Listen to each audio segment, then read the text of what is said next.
오늘은 요한계시록 16장을 공부하도록 하겠습니다.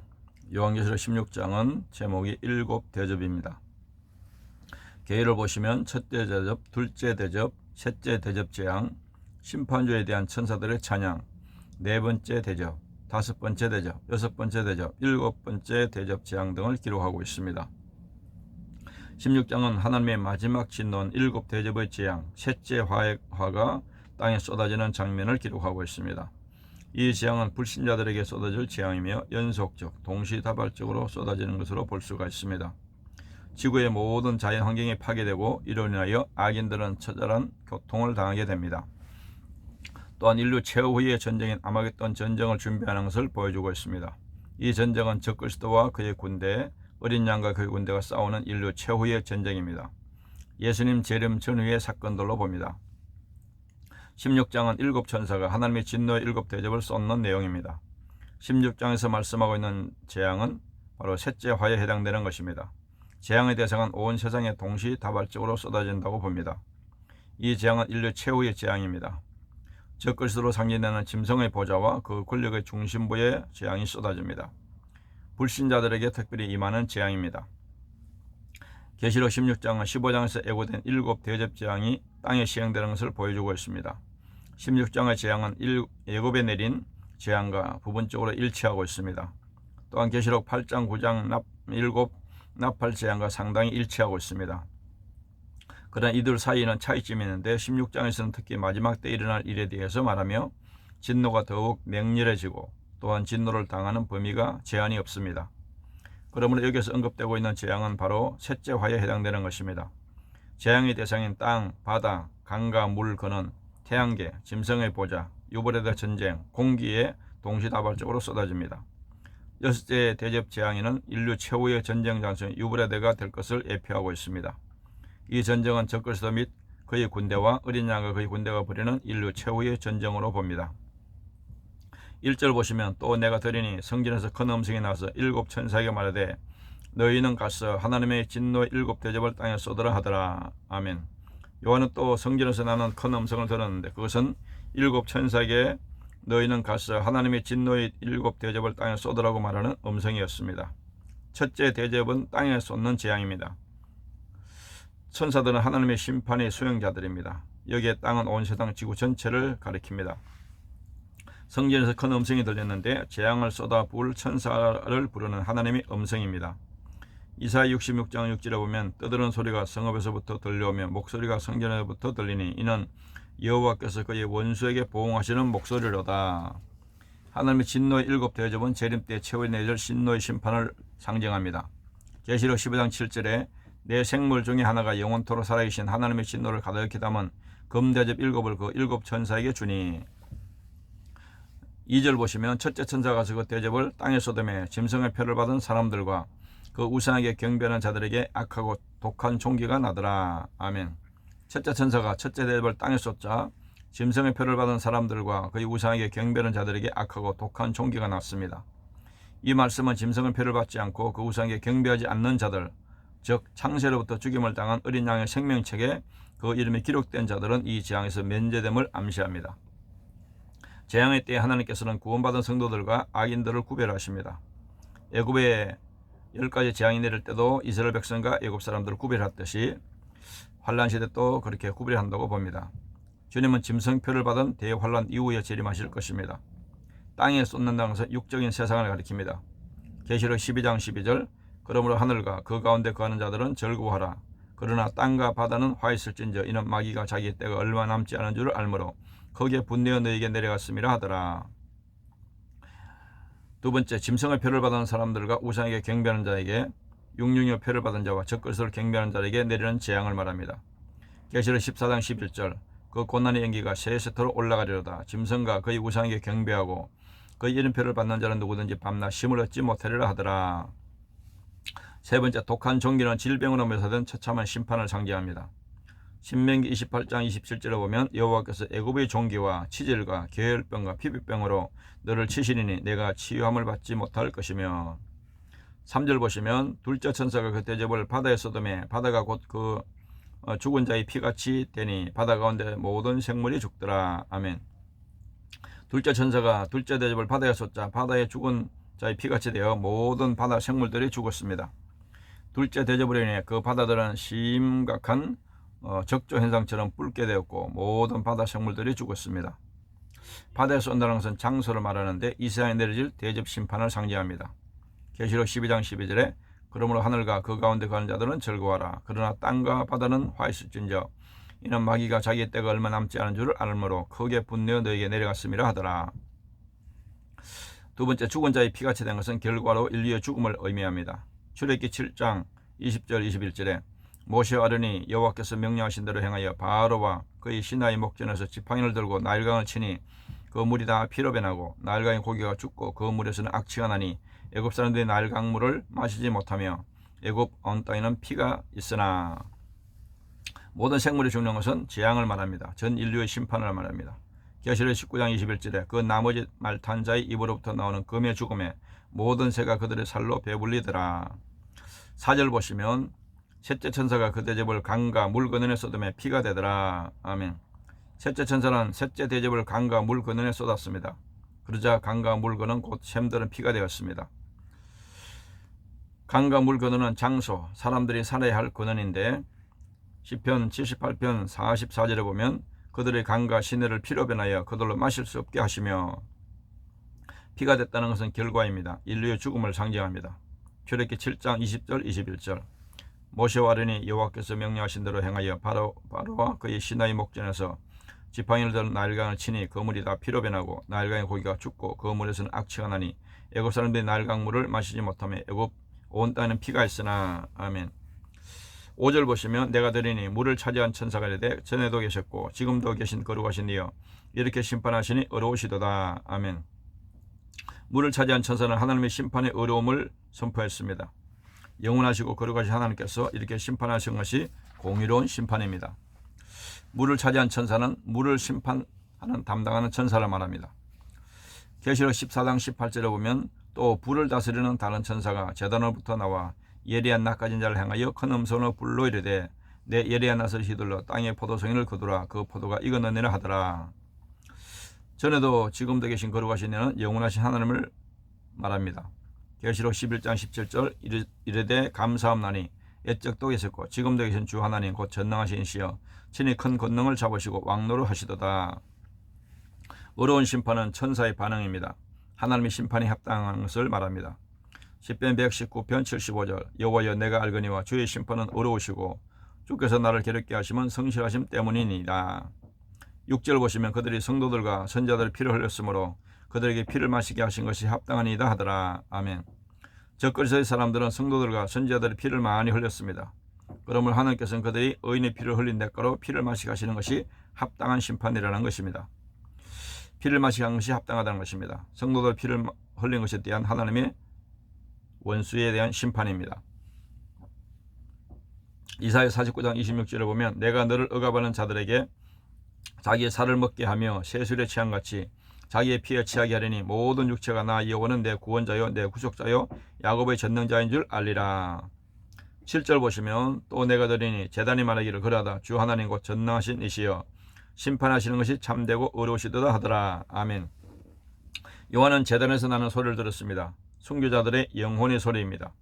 그들은 자신들의 피 흘림 당함의 억울함을 하나님께 호소하였습니다. 하나님께서는 대접재앙으로 그들의 호소에 응답하시고 원수를 갚아주십니다. 그 순교자들의 영혼들은 하나님의 심판의 참되심과 어려우심을 증거하고 있습니다. 제단이 말하는 것은 순교자들의 영혼이 신을 기도를 드리는 곳을 말합니다.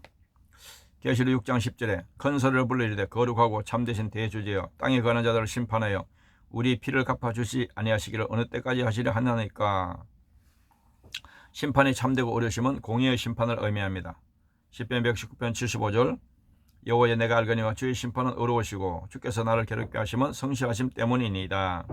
8절 보시면 넷째 천사가 그 대접을 해에 쏟음에 해가 권세를 받아 불로 사람들을 태우니. 아멘. 넷째 천사는 넷째 대접을 해에 쏟았습니다. 그러자 해가 권세를 받아 큰 열기로 사람들을 태웠습니다. 대접을 해에 쏟은 것은 온 우주적인 심판을 말합니다. 마태복음 24장 29절에 그날 환란 후에 즉시 해가 어두워지며 달이 빛을 내지 않으며 별들이 하늘에서 떨어지며 하늘의 권능들이 흔들리리라. 해가 권세를 받은 것은 재앙의 처참함을 상징합니다. 계시록 6장 12절 내가 보니 여섯째 인을 떼실 때 큰 지진이 나며 해가 검은 털로 짠 상북같이 검어지고 달은 온통 피같이 되며 불로 사람들을 태우는 것은 불심판을 의미합니다. 베드로후서 3장 7절에 보면 이제 하늘과 땅은 그 동일한 말씀으로 불살하기 위하여 보호하신 바 되어 경건하지 아니한 사람들의 심판과 멸망의 날까지 보존하여 두신 것이니라. 9절 보시면 사람들이 크게 태움에 태워진지라 이 재앙들을 행하는 권세를 가지신 하나님의 이름을 비방하며 또 회개하지 아니하고 주께 영광을 돌리지 아니하더라. 아멘. 만일 태양 표면의 온도가 급격히 높아진다면 지구의 생명체들은 태양의 열로 태움을 입게 될 것입니다. 그런데 이 재앙을 받으면서도 악인들은 하나님의 이름을 비방하며 회개하지 않는다는 것입니다. 하나님의 이름을 비방하는 것은 악행입니다. 적그리스도와 거짓 선지자들, 종교 다원주의자들이 하는 일입니다. 계시록 13장 6절에 보면 짐승이 입을 벌려 하나님을 향하여 비방하되 그의 이름과 그의 장막 곧 하늘에 사는 자들을 비방하더라. 회개치 않는 것은 멸망할 자들의 특징입니다. 로마서 2장 5절에 보면 다만 내 고집과 회개하지 아니한 마음을 따라 진노의 날 곧 하나님의 어려우신 심판이 나타나는 그날에 임할 진노를 내게 쌓는도다. 10절 보시면 또 다섯째 천사가 그 대접을 짐승의 왕자에 쏘더니 그 나라가 곧 어두워지며 사람들이 자기 아파서 자기 혀를 깨물고. 아멘. 다섯째 천사는 다섯째 대접을 짐승의 왕자에 쏟았는데 그러자 짐승의 나라 즉 그리스도의 나라가 곧 어두워졌고 사람들 앞에서 자기 혀를 깨물었습니다. 나라가 어두워진다는 것은 혼란하고 쇠퇴하며 몰락하게 됨을 말합니다. 대접을 짐승의 왕자에 쏟아는 것은 장소인데 즉 그리스도의 중심부에 재앙이 쏟아진다는 것입니다. 계시록 13장 2절 내가 본 짐승은 표범과 비슷하고 그의 발은 곰의 발 같고 그의 입은 사자의 입 같은데 용이 자기 능력과 보좌와 큰 권세를 그에게 주었더라. 나라가 어두워지는 것은 결과인데 적그리스도의 나라가 어두워지는 것을 말합니다. 유다서 1장 6절에 보면 또 자기 지위를 지키지 아니하고 자기 처소를 떠난 천사들을 큰날의 심판까지 영원한 결박으로 흑암에 가두셨으며. 세 번째, 사람들의 앞에서 자기 혀를 깨무는 것은 피해를 말합니다. 심판의 고통의 처참함을 말합니다.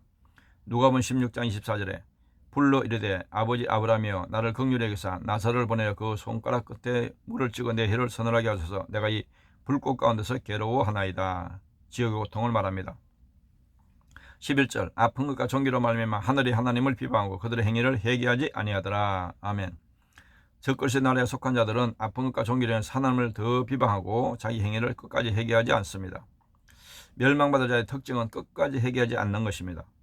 아픈 것과 종기는 심판의 고통과 처참함을 상징합니다. 출애굽기 9장 11절 12절 요술사들도 악성 종기로 말미암아 모세 앞에 서지 못하니 악성 종기가 요술사들로부터 애굽 사람에게 생겼음이라. 그러나 여호와께서 바로의 마음을 완악하게 하셨으므로 그들의 말을 듣지 아니하였으니 여호와께서 모세에게 말씀하신 것 같더라. 하나님을 비방하는 것은 하나님을 회방하고 대적하는 것을 말합니다. 계시록 13장 6절에 짐승이 입을 벌려 하나님을 향하여 비방하되 그의 이름과 그의 장막 곧 하늘에 사는 자들을 비방하더라. 12절 보시면 또 여섯째 천사가 그 대접을 큰 강 유브라데 쏟음에 강물이 말라서 동방에서 오는 왕들의 길이 예비되었더라. 아멘. 여섯째 천사는 그 대접을 큰 강 유브라데에 쏟았습니다. 그러자 강물이 말라서 동방에서 오는 왕들의 길이 예비되었습니다. 9장 13절 이하의 여섯째 나팔 재앙에서와 같이 유브라데 강은 세계사에서 마지막 세계대전의 싸움터로 예언되어 있습니다. 강물이 말한 것은 극심한 가뭄으로 인한 것일 것입니다. 아마겟돈 전쟁을 문자적으로 보는 견해와 상징적으로 해석과 영적으로 보는 견해가 있습니다. 우리가 양면을 다 염두에 두고 살펴보는 것이 필요합니다. 어느 것이 맞을지는 누구도 장담할 수 없기 때문입니다. 대접을 큰 강 유브라데에 쏟았는데 인류 최후의 심판 장소를 의미합니다. 계시록 9장 14절에 나팔을 가진 여섯째 천사에게 말하기를 큰 강 유브라데에 결박한 내 천사를 놓아주라 하며. 강물이 마르는 것은 전쟁을 위해서 강물이 마르는 것입니다. 출애굽기 14장 21절 모세가 바다 위로 손을 내밀매 여호와께서 큰 동풍이 밤새도록 바닷물을 물러가게 하시니 물이 갈라져 바다가 마른 땅이 된지라. 동방에서 오는 왕들의 길이 예배됐다는 것은 적그리스도를 따르는 세상 왕들을 의미합니다. 스바냐 3장 8절에 보면 나 여호와가 말하노라 그러므로 내가 일어나 벌할 날까지 너희는 나를 기다리라. 내가 뜻을 정하고 나의 분노와 모든 진노를 쏟으려고 여러 나라를 소집하며 왕국들을 모으리라. 온 땅에 나의 질투의 불에 소멸되리라. 13절 보시면 또 내가 보매 개구리 같은 새 더러운 영이 용의 입과 짐승의 입과 거짓 선지자의 입에서 나오니. 아멘. 적그리스도의 활동은 악한 영들의 활동입니다. 적그리스도와 거짓 선자들의 말들은 더러운 귀신들의 활동으로 하는 말들입니다.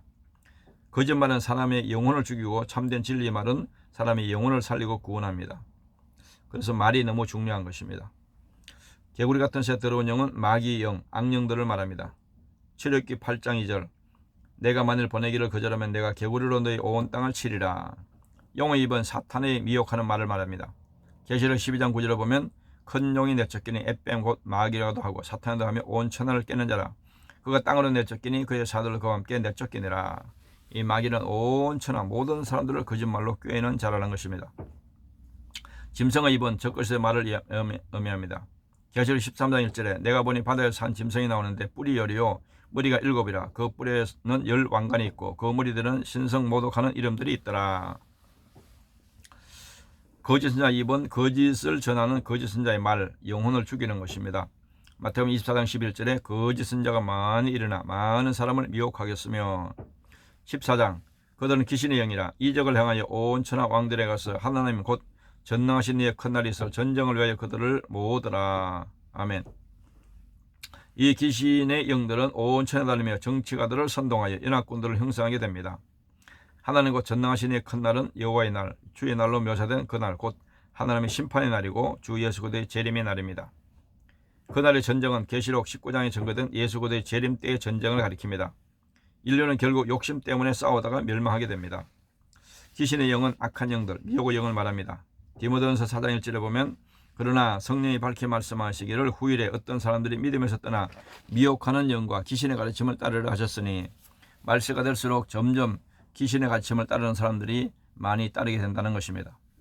온 천하 왕들은 미혹된 전 세계 왕들을 가리킵니다.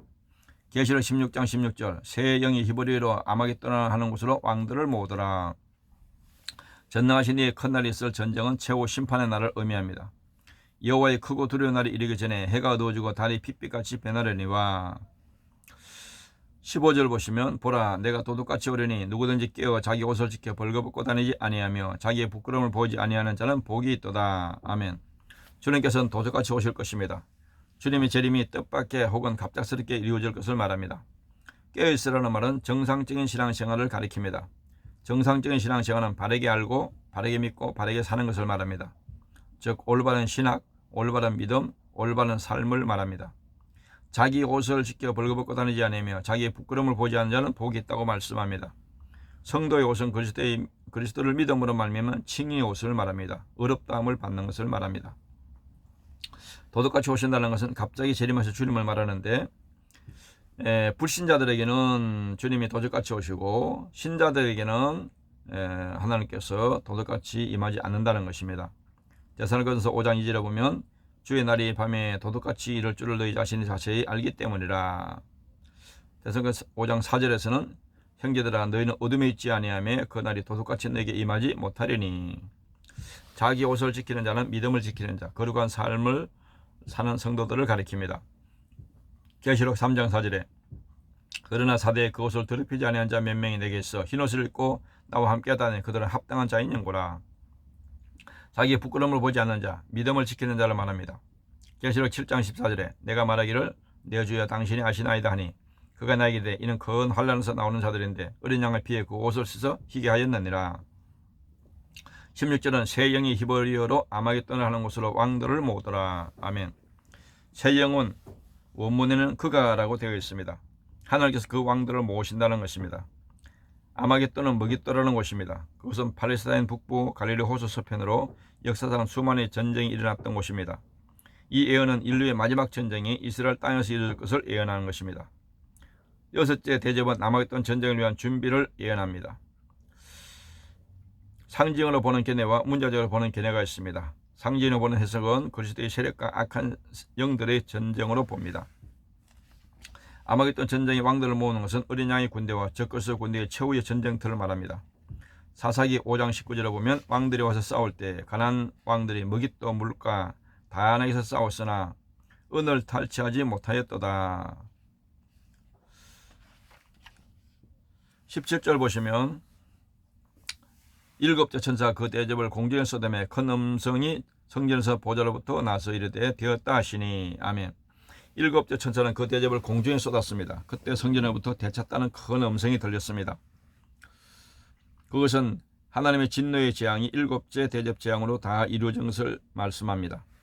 대접을 공중에 쏟은 것은 사탄의 활동 장소에 진노가 임하는 것입니다. 에베소 2장 2절에 보면 그때 너희는 그 가운데서 행하여 이 세상 풍조를 따르고 공중의 권세 잡은 자를 따랐으니 곧 지금 불순종의 아들들 가운데서 역사하는 영이라. 18절 보시면 번개와 음성들과 우레 소리가 있고 또 큰 지진이 있어 얼마나 큰지 사람이 땅에서 온 이래로 이같이 큰 지진이 없었더라. 아멘. 일곱째 대접의 재앙은 번개와 내성과 음성을 동반한 큰 지진과 우박의 재앙입니다. 그 지진은 역사상 가장 큰 지진이 될 것입니다. 번개는 신속함을 상징합니다.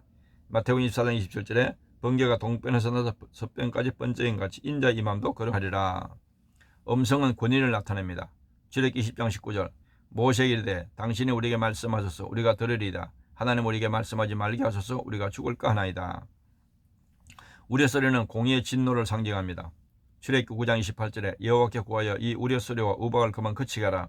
내가 너희를 보내리니 너희가 다시는 머물지 아니하리라. 큰 지진은 지진을 가리킵니다. 큰 사건들 큰 지진을 말합니다. 이사 29장 6절 만군의 여호와께서 우리와 지진과 큰 소리와 해오리바람과 폭풍과 맹렬한 불꽃으로 그들을 징벌하실 것인저. 19절 보시면 큰 성이 세 갈래로 갈라지고 만국의 성들도 무너지니 큰 성 바벨론이 하나님 앞에 기거하신 바 되어 그의 맹렬한 진노의 포도주 잔을 받으매. 아멘. 큰 성 바벨론은 적 그리스도 나라는 그 지진으로 인하여 세 갈래로 갈라지고 그 외의 지구의 모든 성들도 그 지진으로 인해서 무너지게 됩니다. 하나님은 세상의 악들을 다 보시고 기억하시고 마지막 날에 심판하십니다. 큰 성이 세 갈래로 갈라지는 것은 큰 성의 철저한 멸망을 말합니다. 계시록 18장 10절에 그의 고통을 무수하여 멀리서서 이르되 화이또다 화이또다 큰 성 경관성 바벨론이여 한 시간에 네 성이 심판이 이르렀다 하리로다. 맹렬한 진노의 포도주는 배교한 교회, 음녀교회, 거짓교회 심판을 의미합니다. 베드로전서 4장 17절 보면 하나님의 집에서 교회에서부터 심판을 시작할 때가 되었나니 만일 우리에게 먼저면 하나님의 복음을 순종하지 아니한 자들의 그 마지막은 어떠하며. 교회에도 알곡과 가라지가 있기 때문에 그 가리는 심판을 먼저 교회부터 한다는 겁니다. 20절 보시면 각 섬도 없어지고 산악도 간데 없더라. 이 마지막 큰 지진을 인해서 섬들과 산들이 부서지고 가라앉고 사라질 것입니다. 섬과 산이 사라지는 것은 재앙으로 인해서 피해를 말합니다.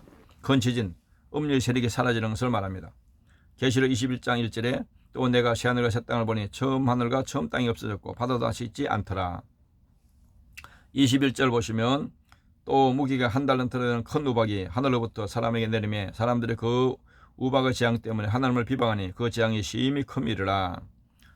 아멘. 큰 우박이 내릴 것인데 그 우박의 무게가 한 달란트 약 30kg가 될 것입니다.